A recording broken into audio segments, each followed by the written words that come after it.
सतगुरु जय गुरुदेव, जय गुरुदेव। सतगुरु जय गुरुदेव, सतगुरु जय गुरुदेव। जय गुरुदेव, जय गुरुदेव।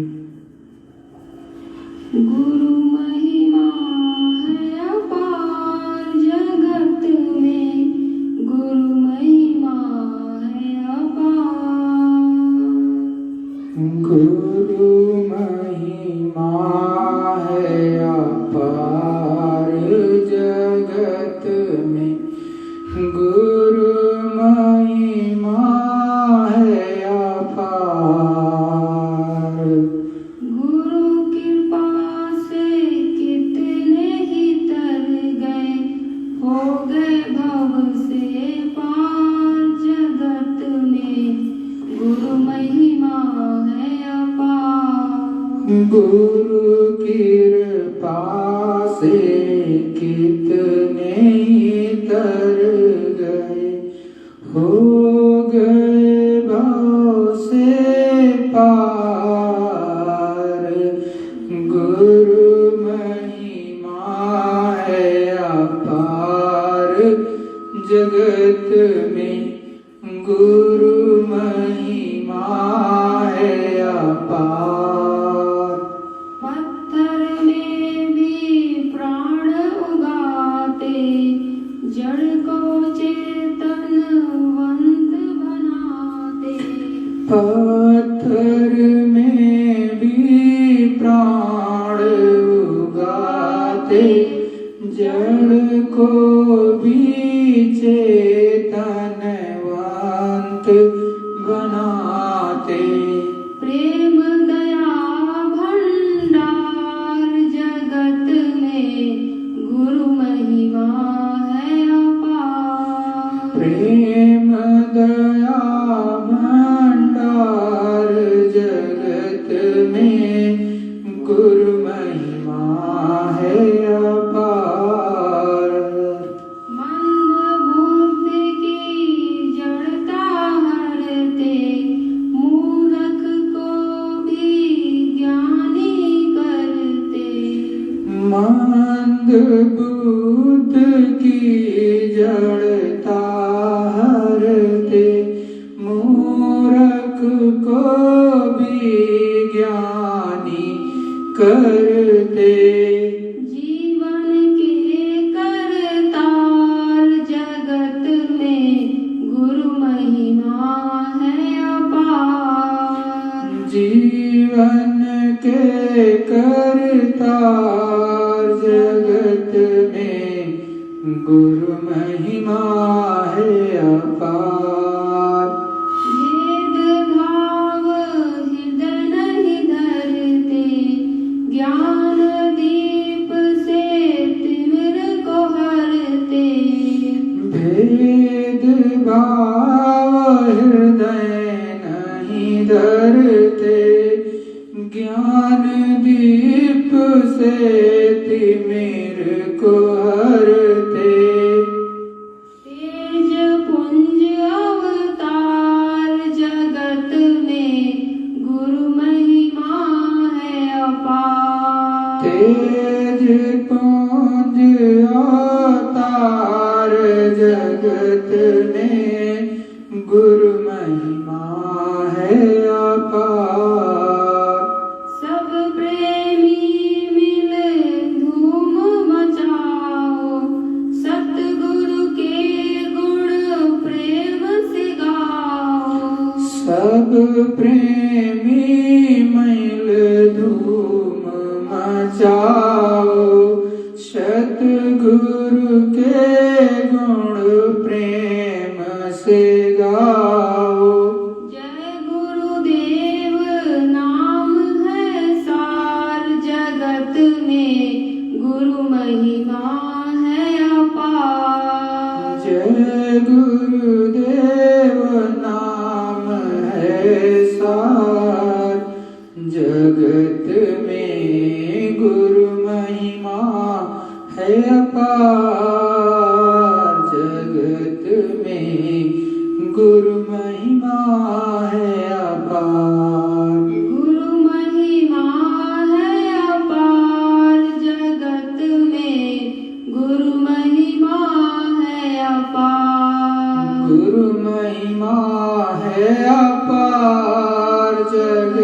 में गुरु महिमा है अपार। सतगुरु जय गुरुदेव। सतगुरु जय गुरुदेव। जय गुरुदेव। जय गुरुदेव। अखंड रूप से विराजमान परम पूज्य स्वामी जी महाराज के चरणों में मेरा कोटि प्रणाम एवं यहाँ पर उपस्थित एवं विश्व के कोने कोने से देख रहे समस्त प्रेमी भाई बहनों से मेरा सादर सतगुरु जय गुरुदेव। प्रेमियों, इस जगत में, इस संसार में सतगुरु से बड़ा कोई नहीं। वो इस धरा मंडल पर आते हैं, जीवों को चिताते हैं, समझाते हैं कि इस जगत से निकल चलो। ये जगत अपना नहीं, ये पराया देश है। जो जीवात्माएं चेत जाती हैं समय से, सतपथ पर चल देती हैं, उनका काम बन जाता है। जो जीवात्माएं चेतती नहीं, जो मालिक के प्रति समर्पित नहीं होती,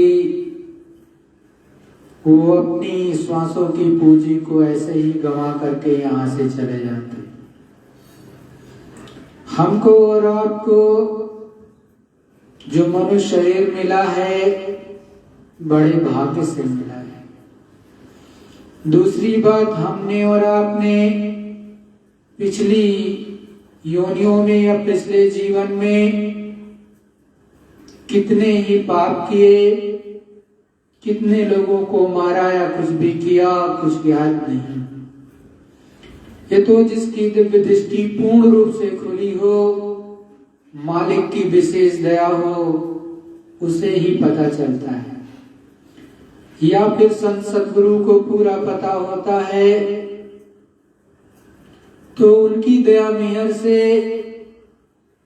समस्त जीवात्माओं को अपने उन किए हुए कर्मों को नाम रूपी योग अग्नि से भस्म करना पड़ता है, जलाना पड़ता है।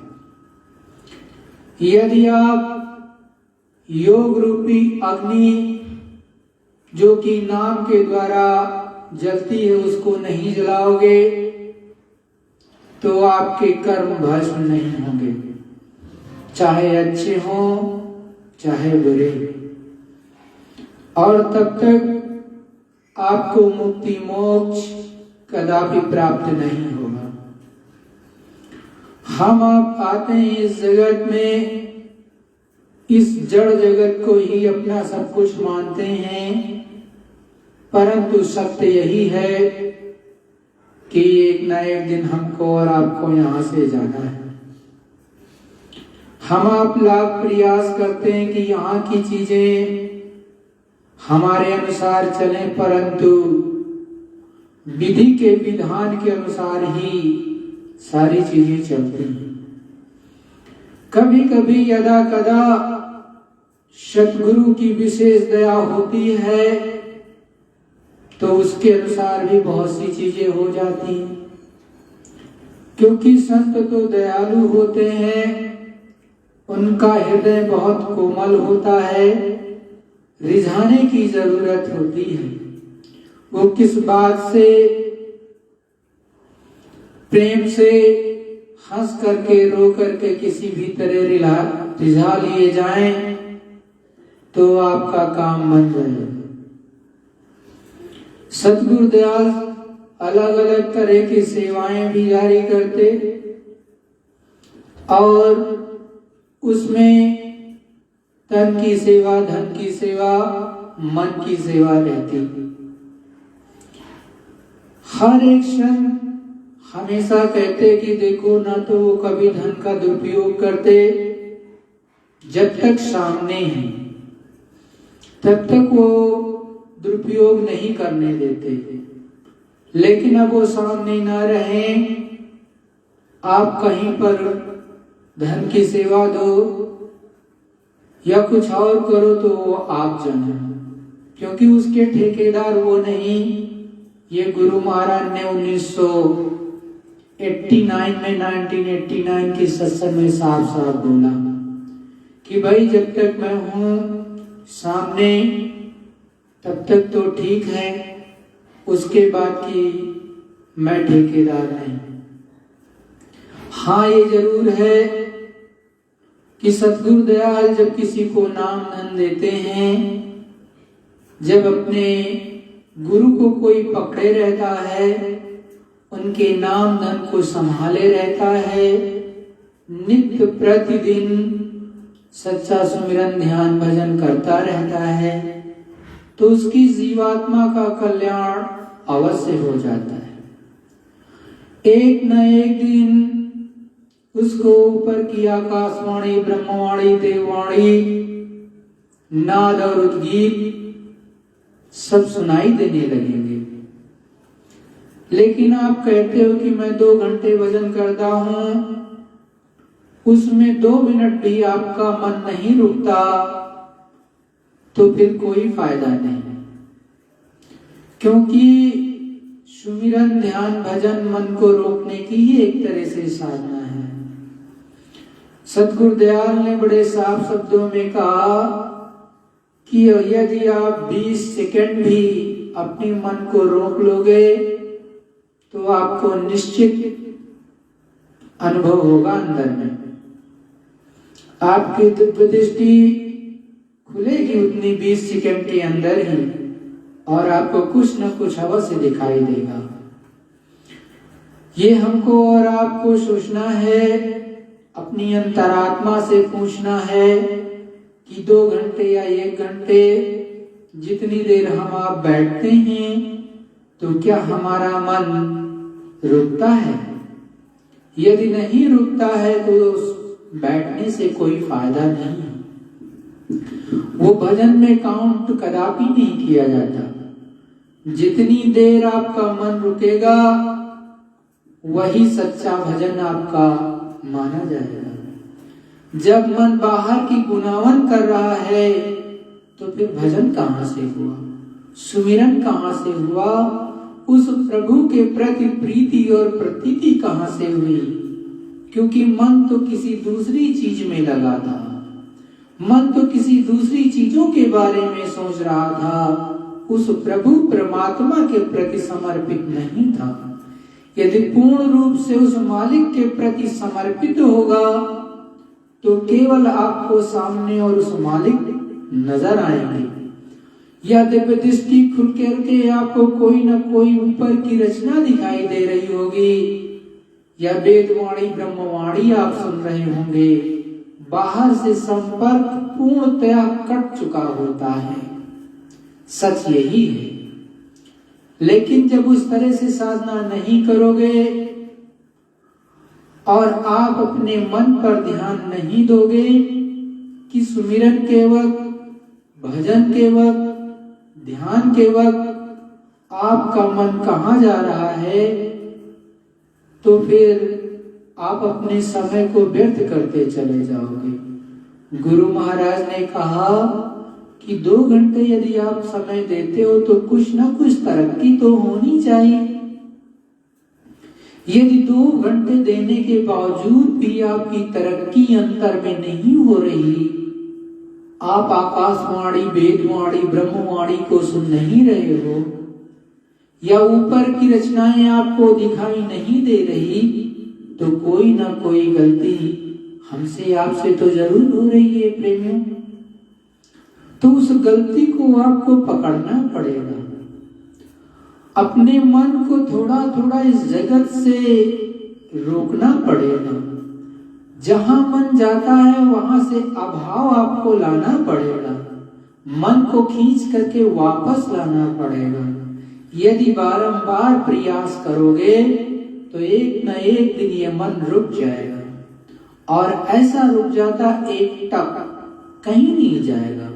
आप देखोगे श्वास पर आपका नाम चलने लगेगा और ऐसे ही फक व्हाइट यहीं से रचनाएं सब दिखाई देती रहती हैं।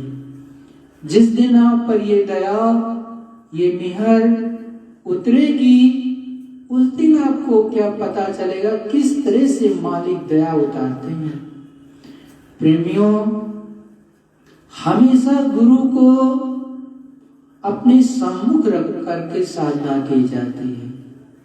गुरु का नाम लो, गुरु के स्वरूप को याद किया और उनमें लय होने का प्रयास किया। जब आप ऐसा करने लगोगे तो मन ऑटोमेटिक रुक जाएगा, लेकिन इसके लिए आपको दुनिया से थोड़ा सा कटना पड़ेगा, आपको दुनिया को थोड़ा छोड़ना पड़ेगा। उतने वक्त के लिए जितने वक्त के लिए आप भजन कर रहे हो, ध्यान कर रहे हो, सुमिरन कर रहे हो, वैसे भी दुनिया में बुद्धि की पहलवानी जितनी करोगे उतना ही मन आपका उलझाता चला जाएगा।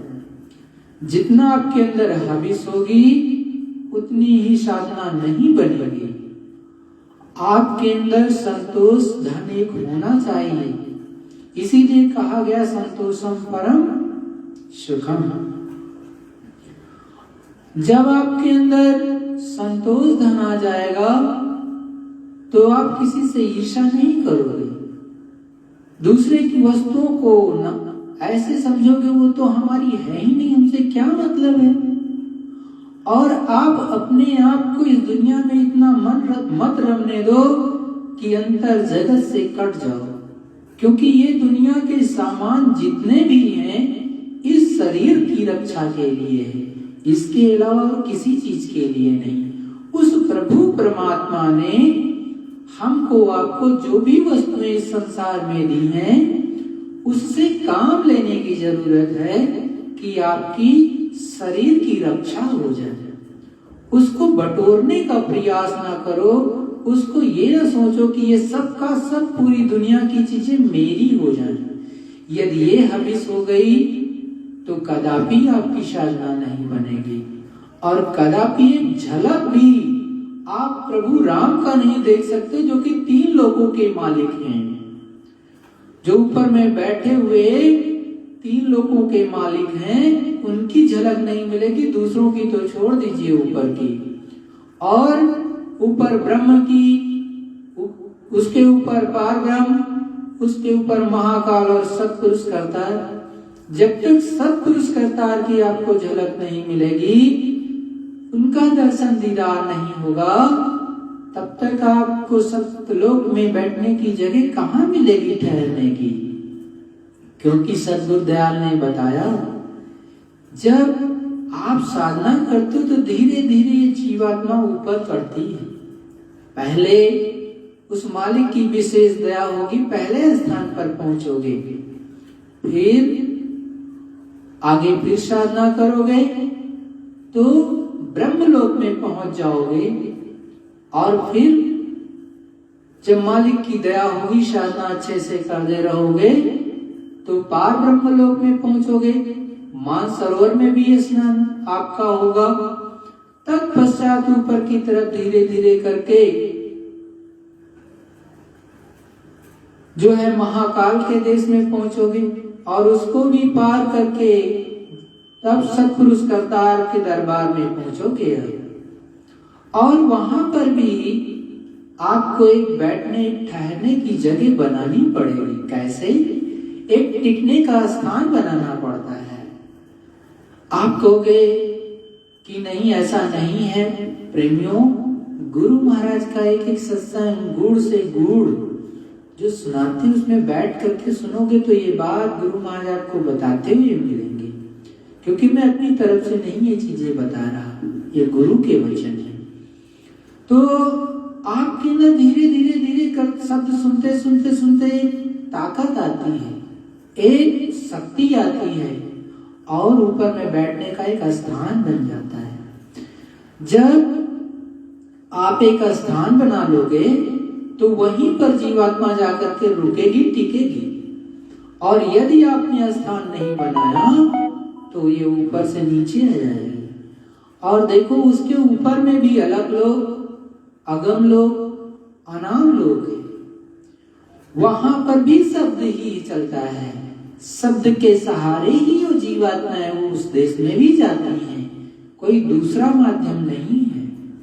तो जब उस देश पे जाओगे तो वहां पर भी आपको एक स्थान बनाना पड़ेगा, लेकिन इच्छा होगी तभी ये चीजें होंगी।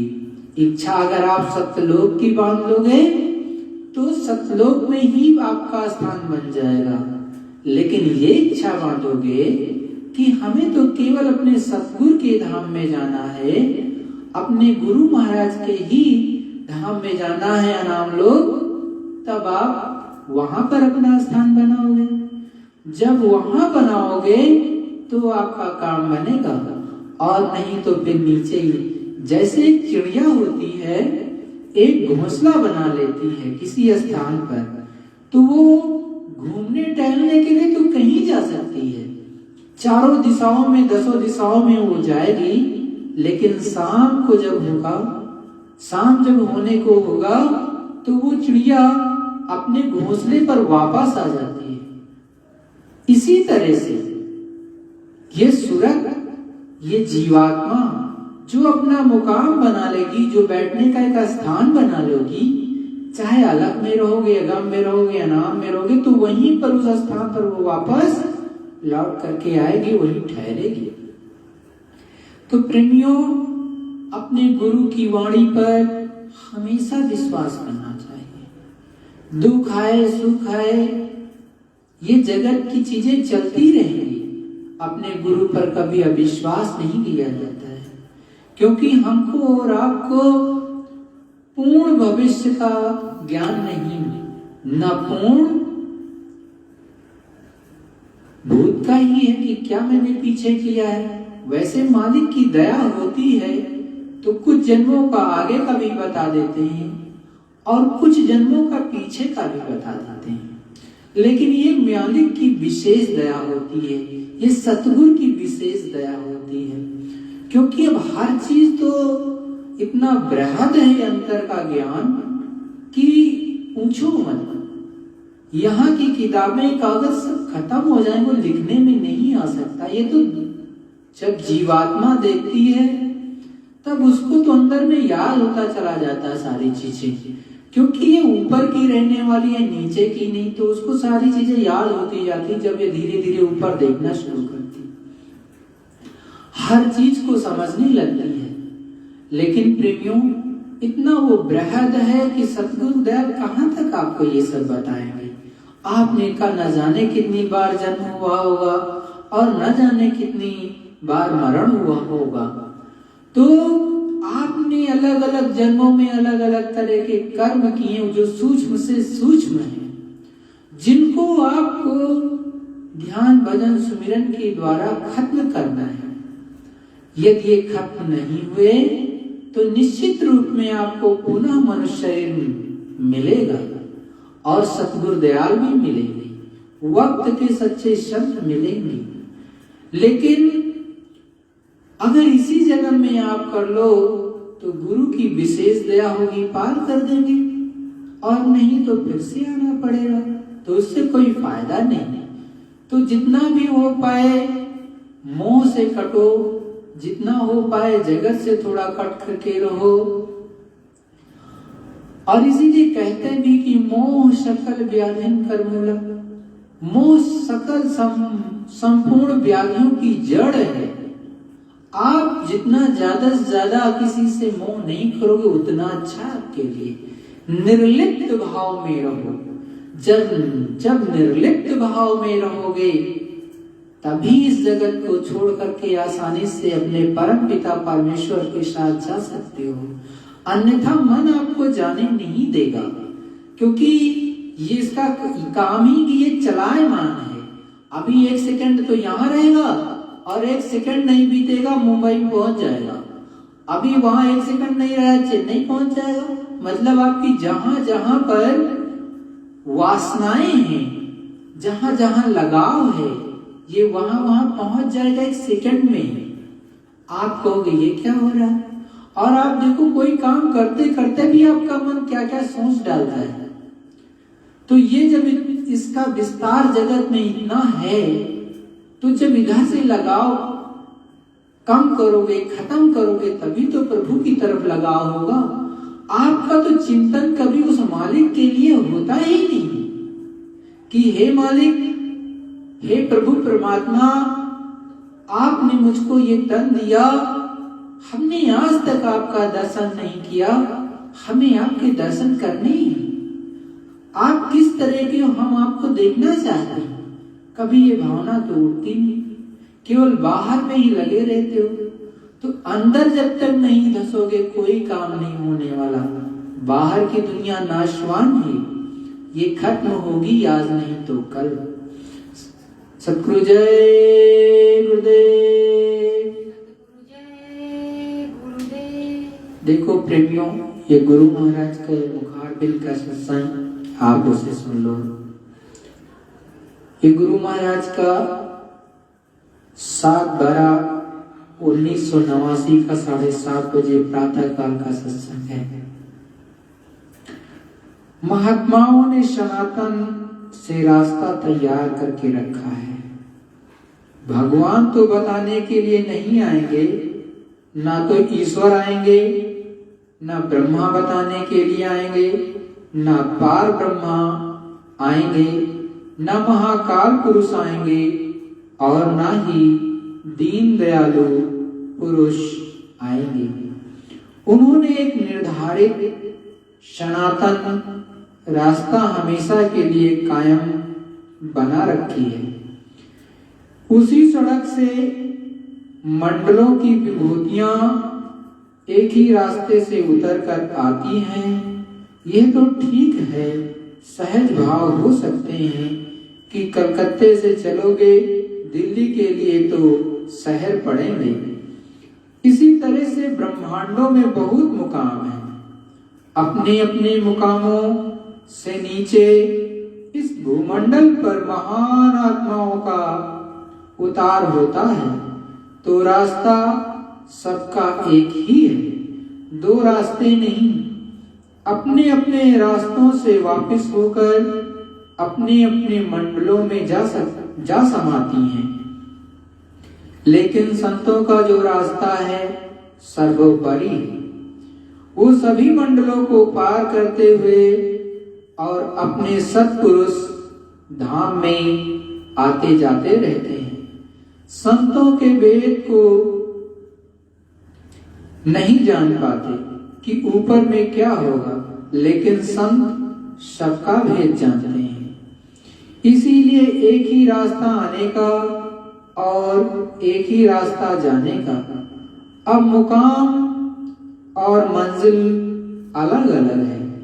ये मृत्यु लोक है, इसके ऊपर में अंड लोक है, उसके ऊपर में सूक्ष्म लोक है, उसके ऊपर में कारण लोक है, और कारण लोक के परे मुक्ति लोक है, और मुक्ति लोक के परे मोक्ष। अलग अलग स्थान हैं।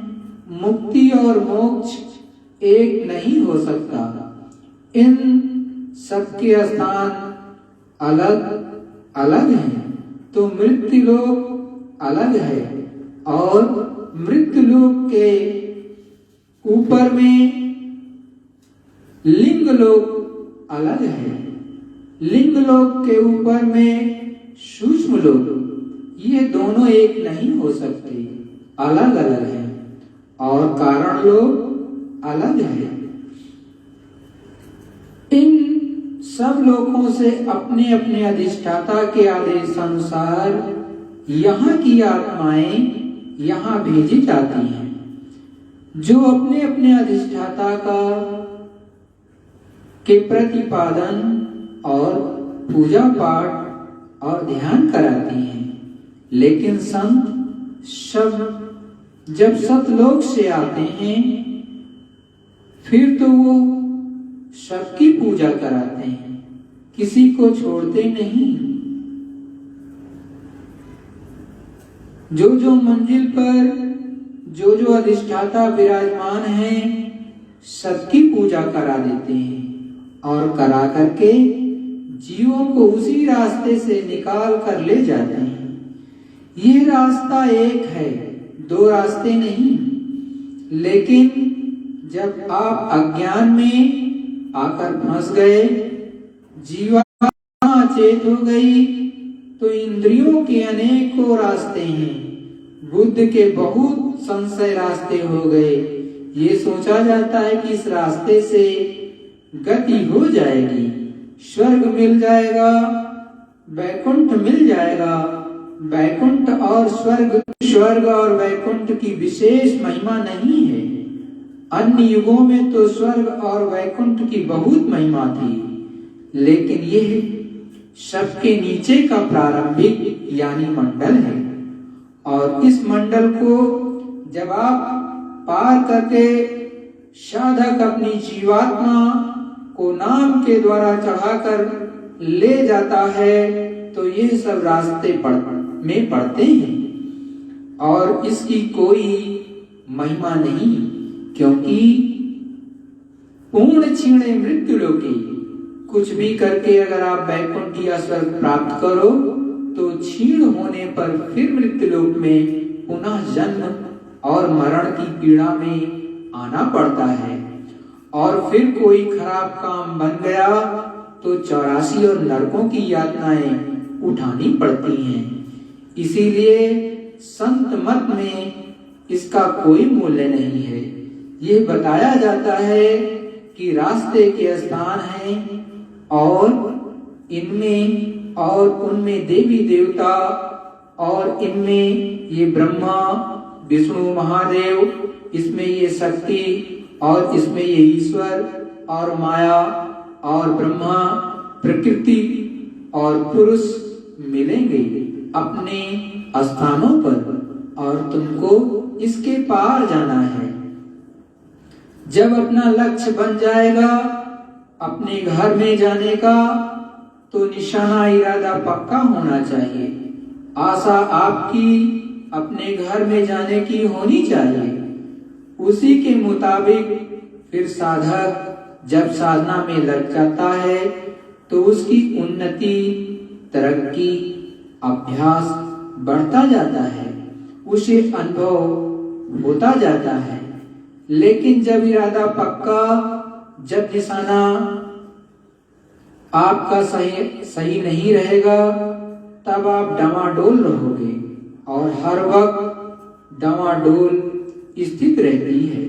गृहस्थ आश्रम में कभी पति पत्नी में, कभी माँ बाप और बच्चों में, कभी किसी में, कभी भाइयों में कि तुम अच्छा नहीं करते हो, तुम नहीं करते हो, तुम नास्तिक हो गए, तुम ये हो गए।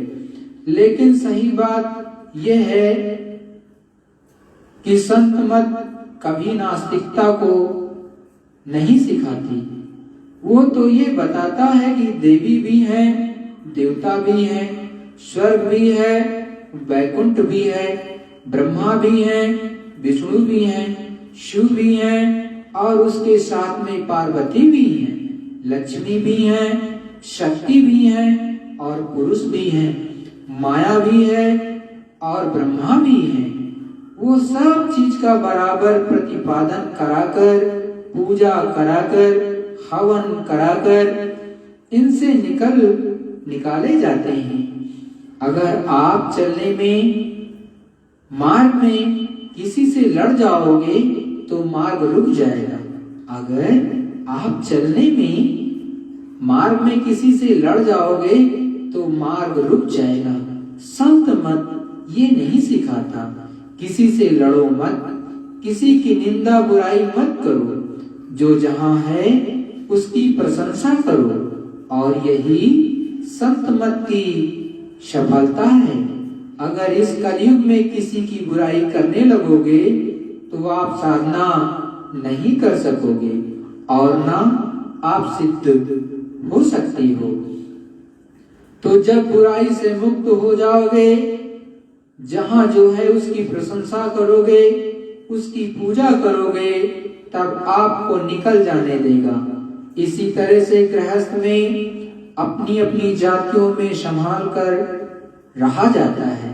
बड़े विचार के साथ, किसी से कोई उधमबाजी भी ना हो और कोई जान भी ना सके कि ये किस तरह की पूजा करते हैं, और किसी का विरोध भाव भी ना हो, और आप साधना करके धीरे से निकल जाओ। ये कलयुग कर्म युग है। जो जैसा कर्म करेगा वैसी बुद्धि, वैसा चित्त, इंद्रियां, आंख और कान हैं, सब भली प्रकार से काम करेंगे। फिर हाथ पैर की क्रिया उसी प्रकार से होगी। तो कर्म प्रधान है, यह इसलिए उतना ही कम काम करना आवश्यक है जो शरीर और बच्चों का और अतिथि सेवा का काम हो। इसके अतिरिक्त यदि आप करोगे तो अनुचित हो जाएगा और अनुचित में बाधा पड़ेगी, फिर कर्म जमा हो जाएगा, तो फिर आप निकल नहीं सकोगे। इसीलिए कर्मों को करना है नाश। जो आगे अभी आपने किए थे उनको बंद करना है, आगे करना नहीं। उस पर्दे को, उस गंदगी को साफ साधना के द्वारा करनी है जो पहले की जमा है। जब आगे कुछ करोगे नहीं, जमा कुछ होगा नहीं, पीछे की साफ हो जाएगी, तब रास्ता आपका चल पड़ेगा, निकल जाओगे। तो बहुत से लोग ये इच्छा लेकर आए हैं कि हमको नामदान मिलना चाहिए। नामदान का मतलब और अर्थ ये है कि आपको शाकाहारी रहना है। बीड़ी, तंबाकू, सिगरेट, हुक्का दिन में आप नहीं पीते तो बिल्कुल मत पियो। हमारी तरफ से तो कोई मना नहीं है, लेकिन मैं तो पीता नहीं हूँ। और नशीली वस्तुएं यदि आप सेवन करोगे तो बुद्धि आपकी पागल हो जाएगी। और साधना की बात तो आप छोड़ दीजिए, घर के मोटे काम भी नहीं कर सकोगे। तो इसलिए ऐसा कोई नशा मत करो जो बुद्धि पर बुरा असर हो। बुद्धि सो जाए, आप टकरा जाओ, गड्ढे में गिर जाओ, तो बाल बच्चे भी आपके दुखी हों। तो ऐसा मत करो। अच्छा खाना खाओ, दिन में 100 बार खाओ। आपके लिए किसी तरह की मुनादी नहीं है, लेकिन यह है कि गंदी वस्तुओं का सेवन आप मत करो। तो साधना में, भगवान के भजन में बाधक बने और उसके बजाय रास्ता साफ होने के रास्ता बंद हो जाए और लौट आओ पीछे को 84 नरकों में। ऐसा काम नहीं करना है। जो आपने अभी तक किया है उसी की माफी करा लो, क्योंकि ना मालूम कितनी बड़ी हत्याएं इस शरीर के द्वारा जीवन में हो गई। इन हत्याओं का हमें बदला देना पड़ेगा। 84